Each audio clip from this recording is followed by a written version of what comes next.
The summer window is sizzling, and Arsenal are not holding back.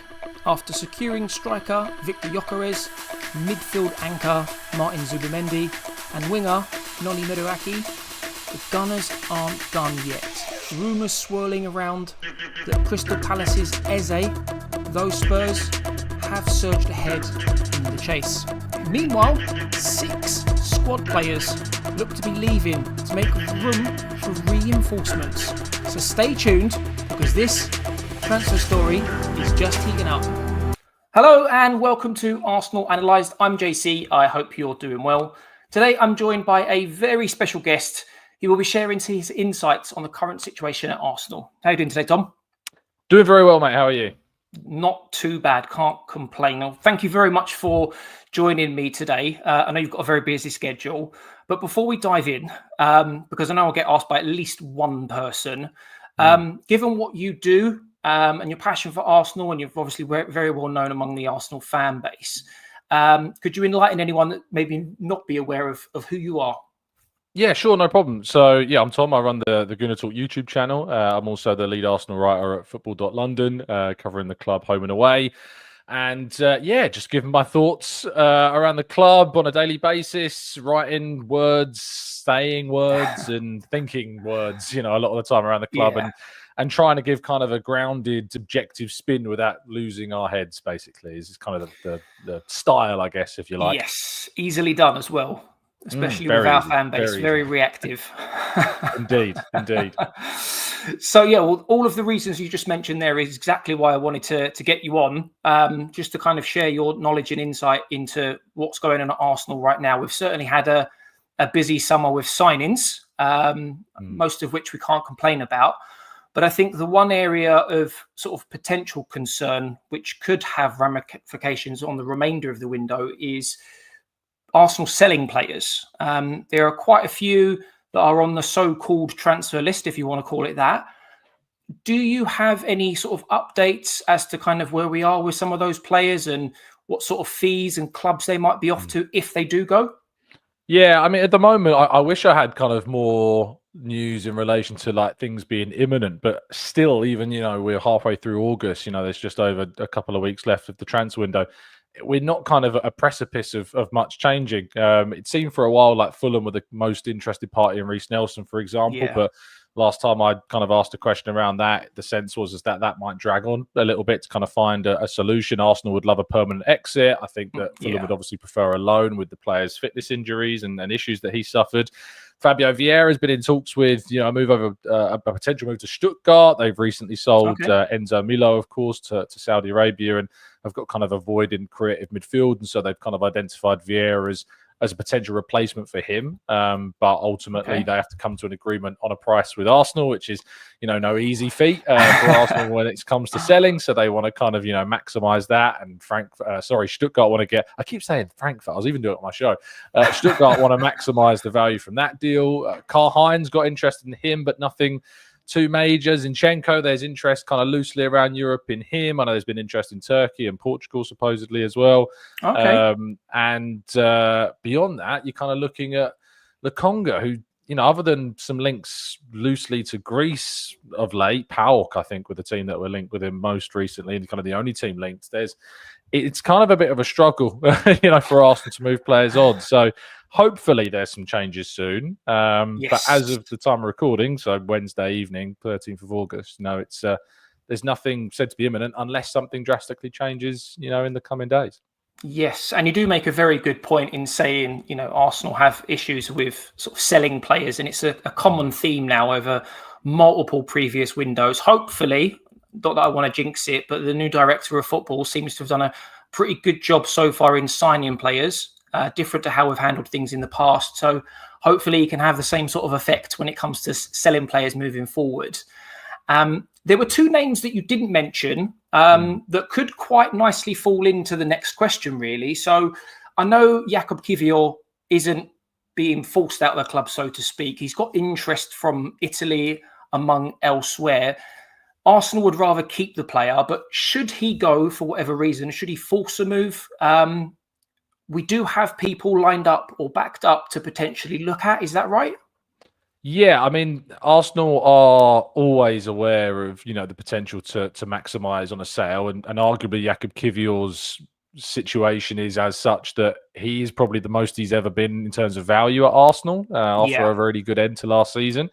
I think that if it was up to them, they probably wouldn't sell him. I think they yeah, see him as a really strong asset to them. He's proven to be a good backup to Gabriel Magalhães. But there is known interest from Italy and Germany, as far as I'm aware, and that's been the case for a little while. But I think Arsenal would want a significant fee. If that was to happen, right. there's been links to Jeremy Jacquet of Rennes recently, but I don't think that there's any chance Arsenal get him for a reasonable price, and he's only just signed a new deal with Rennes as well. They'd asked for a Right. significant fee. So again, it contradicts itself in many ways, because whatever you get from selling Kiwior, you're probably going to spend on replacing him. So Yeah. at least for another season, I'd probably keep Kiwior and see how Mosquera does, of course. And also you've got young Marley Salmon coming through that you might want to think about, as well as a potential long-term replacement in the defensive back line. So I don't think there's any pressure on Arsenal to sell Kiwior, but the player himself, he's keen on playing more regular football, but he's under contract. So, he's Arsenal still hold all the keys when it comes to that. Yes, they certainly do. It's one we'll have to keep an eye on and see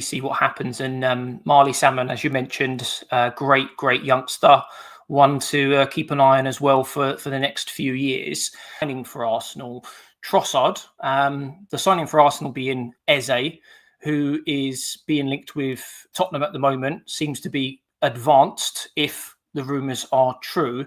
But Arsenal were saying that until we sell players, i.e. Trossard potentially among others, we're not going to sign anyone. So what's the situation overall with that at the moment?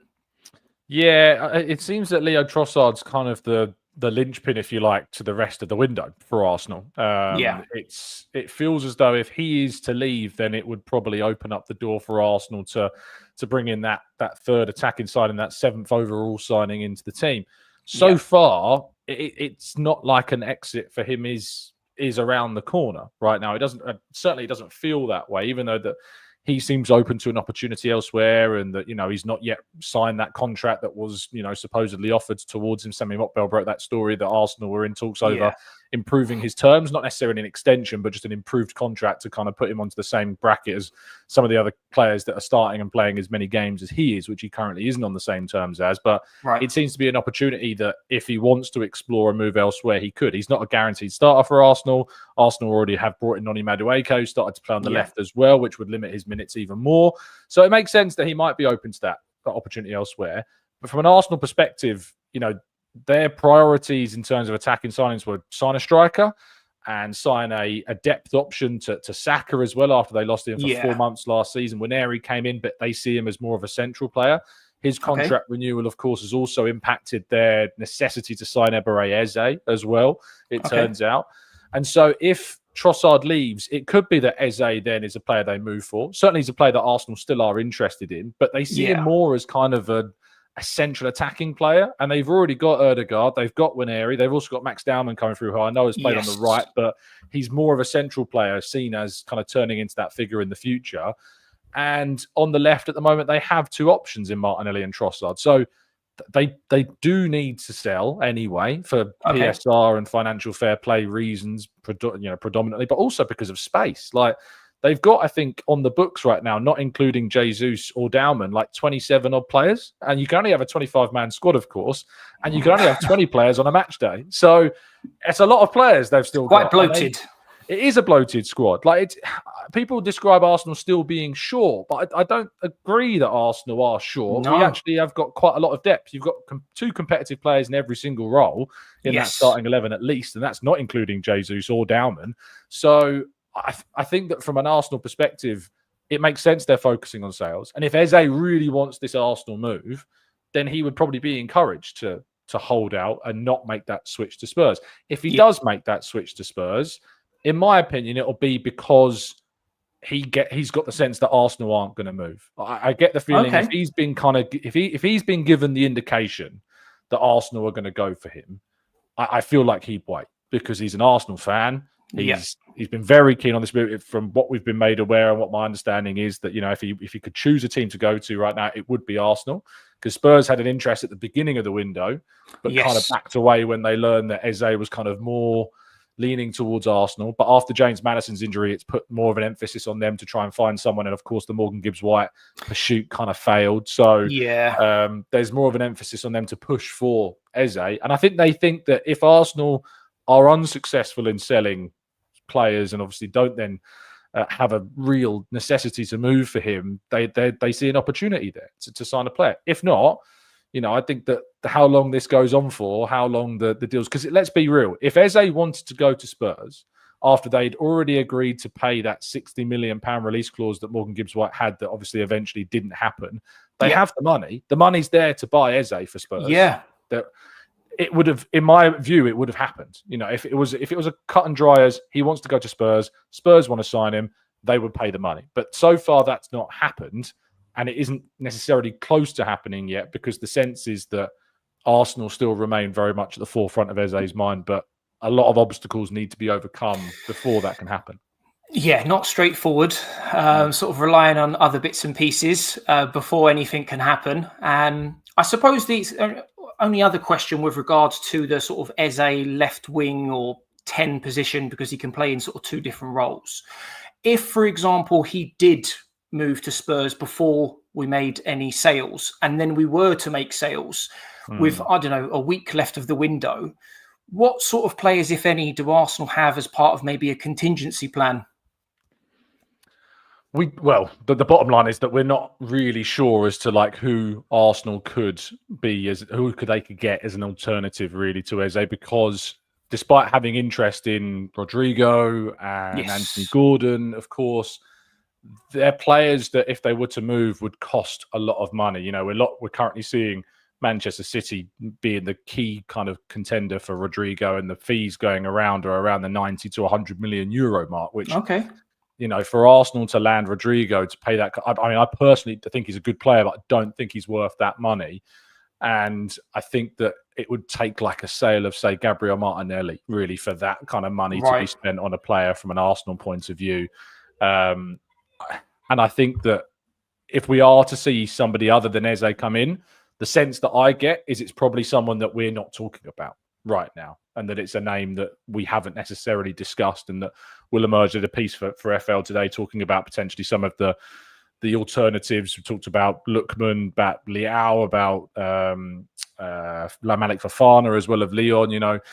It's not necessarily a market that's too forthcoming with obvious candidates that are clear upgrades on what Arsenal already have. All of them come with their own drawbacks and are risks. So, and they've already signed Madueke, who I think is a good signing, and I think is going to show a lot of fans, myself included, that have had our doubts that that we're wrong. I think I've already seen some really good sparks from him, and the chance to set up for Gyokeres in the game against Athletic Club, I thought was a great showing of what he could bring, and he's doing so on the left. So it's not like we haven't brought in somebody who can offer something different there, but I think a lot of Arsenal fans would agree that we all feel like that seventh signing, that third attacking addition is something that's needed to really show that ambition to push ahead for the title this season. Certainly makes an interesting end to the window should we sell any players, and Arsenal do like to operate in the shadows, so to speak. I remember when we signed Fabio Vieira, no one knew about that. That was a name that came out of absolutely nowhere. So I suppose we'll have to just wait and see what happens on that front. The only other thing that I wanted to pick your brain about really was contract renewals. We've obviously had a few over the summer already to key players, but the two that we have remaining that are quite big are Saka and Saliba. So do you know any more on where we are? It sounds like they're going well, but we haven't heard anything for quite a while. Yeah, I think the reason we've not heard much for a while is because obviously all the focus from an executive standpoint at the moment has been on the transfer window. Discussions over Gabriel, Lewis-Skelly and Ethan Nwaneri. Those contract renewals were a lot simpler to do because the players, they're not necessarily lower profile, but Saka and Saliba are two massive profile players and require, I think, a lot more nuanced negotiation around their deals. They're really important deals at the points that they are in their careers. Whereas Gabriel's, for instance, He's in his mid to late 20s now. That he's pretty committed to Arsenal. That's not necessarily too difficult a contract to do. The two young players, Ethan Nwaneri and Myles Lewis-Skelly, yes, there's interest. There was interest in Real Madrid in Lewis-Skelly. There was interest from Germany and from other Premier League teams in Nwaneri, but they're still of an age where Arsenal were able to offer them a very good contract, and they were sorted out also pretty quickly. So now the focus has been for Arsenal on the window, on potentially sales now as well. So they remain calm and confident, around Saka and Saliba. The Arsenal are very calm about this. I think there's been a real change in kind of the Saliba side of things from what he's been saying. We heard those comments that he had on tour. He talks about he's hopeful and he's happy. I remember I asked him in a press conference, in the Champions League games early in the season about, I think I tried to word the question in a way. I think I said something along the lines of, can you say something that will make Arsenal fans feel a lot better, sort of thing? And he was like, I'm happy. I'm happy at Arsenal. I want to win here. And, he could sign a new deal and still leave in a year's time. Contracts don't guarantee you that players stay. But of course, I think that he has his future in his hands. I think he knows that even if he signs a contract with Arsenal and yet wants to move on to a Real Madrid, that a club of that size would pay the money to get him because he's worth that money. Yeah. So I think Arsenal and all parties are concerned will be working towards this contract renewal, but he will want to be paid as is, and Saka as well, want to be paid among, if not the highest in the group, because they are probably the two most important players, along with Declan Rice, arguably, in this team. So, Arsenal have got to respect the level that Saliba's grown to and offer him and Saka contracts which reflect that stature in the side. No, it makes complete sense, and nice to hear that it's moving in a positive direction. Maybe it could be something that sort of continues to build on after the window closes, as you say. They're focusing on the sort of outgoings at the moment. Certainly some interesting situations that could unfold before the end of the window, which closes on September 1st. Definitely worth keeping an eye on them. And I think just for a little bit of fun to kind of finish things off, would you be able to give me your top 6 Premier League? Top 6. We'll go Arsenal first because I'm an optimist. We'll go Liverpool second. If Man City sign Rodrygo, I think that could be potentially the difference between them and Chelsea. I think Chelsea will impress. I think they've made some shrewd signings. Joao Pedro's a good signing. Delap looks like he's hit the ground running as well. So they've got some quality in attack still. They've not yet sold Jackson, so he could yet stay. Who knows? Yoel Hato's a player I've really liked for a while. I'm gutted he's kind of gone there. And still they've got some quality in the midfield. And of course, Cole Palmer's a huge threat. So I think Chelsea have got a solid squad. I don't think they're quite on the level of title challengers just yet. But I think that Man City are a bit of a question mark because they've obviously lost De Bruyne. Yep. They still don't have guarantees over Rodri's fitness. He's said to be out until, mid-September, ironically, just before they play us. So his fitness issues are still a question mark. And they got knocked out the Club World Cup by Al Hilal as well, of course. So, that was that's a bit of a surprise. So it'll be, and they've had that Club World Cup, as have Chelsea, which I think will have a bit of an impact on how both of those clubs potentially start the season. The 5th and 6th places are really interesting. If Newcastle keep Isak, that could be big, for their hopes. If they don't keep Isak, I think they'll fall out of the top 6, most certainly. That's just too big of a player to lose to be there. And I think he will probably go. It just seems like an untenable situation there at Newcastle. Yeah. So if my money would be on an exit, maybe not necessarily to Liverpool. It could be like a likes of PSG, come in for him. I think Newcastle would probably rather sell to a PSG than a Liverpool, but we'll have to wait and see. So if they do sell Isak, which I think they will, I think they'll drop out. I think Aston Villa are a side that also could, fall out of potential contention for European places. Forest as well, they finished inside that top 7 and got themselves Conference League, which then became Europa League after Palace's kind of chaos with their European qualification, which I find maddening, and I empathise with them. It is such a shame for them. They deserve to play in Europa League competition. They've earned that right, and they're not being allowed that right for, It is madness. Legislation reasons. But it's tough, isn't it, those kind of next. I think Spurs have done some good business. I think that, and I don't like to say it, but Thomas Frank is a good manager. I've always had a lot of time for Thomas Frank, and I think he's a very good coach. Whether he's the right fit there, I guess we'll wait and see, but I think he'll make them a lot more difficult to beat as a side, as opposed to, Ange Postecoglou, who kind of left them quite open as a club. Man United have also done some decent business. You think about Sesko and Burmo and Cunha. They have to be considered as a contender. But I still think there'll be a bit of a surprise. We usually get a bit of a surprise. Yeah, there's always one. Be that surprise. Maybe Brighton again will be one that break into the top 6 this season. So I'll go Spurs in the top 6 for now, because I think some of the business they look like, especially if they get Eze, that looks like a bit of a difference maker for them. And then I'm torn between, say, Forest, Brighton, and if Fulham had a better window, I might have said they might have had a chance. They've not been busy, have they? No, not at all. And then you've got Newcastle, of course, as well, who's still a decent side, even if they were to lose this act. So the 6th spot, it's tough. I think I will go Newcastle still. Okay. I still think I'll go Newcastle. I mean, they've made some other decent additions. Jacob Ramsey's a player I like. They look like they're signing. 40 million. And yes, it seems a decent deal, that. So who knows? Who will be the striker replacement? If they could steal Ollie Watkins from Villa, so that could give them an edge. So yeah, I'll still go Newcastle. I've talked myself into it. So I'll go Newcastle. Brilliant. Well, look, before we wrap things up and say our goodbyes, just wanted to ask, just in case, whether you had any sort of further thoughts or information that you'd like to share. I just think that, I think if you're an Arsenal fan watching this, don't let the desperation for that 7th signing overshadow the work that Arsenal have done.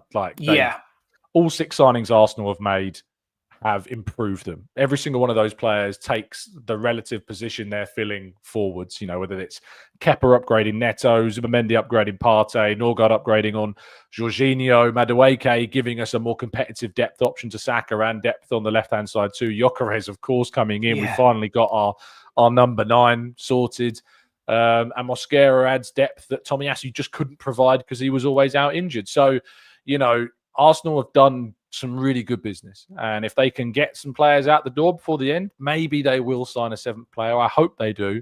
But I don't think it should overshadow the good work that they have done already.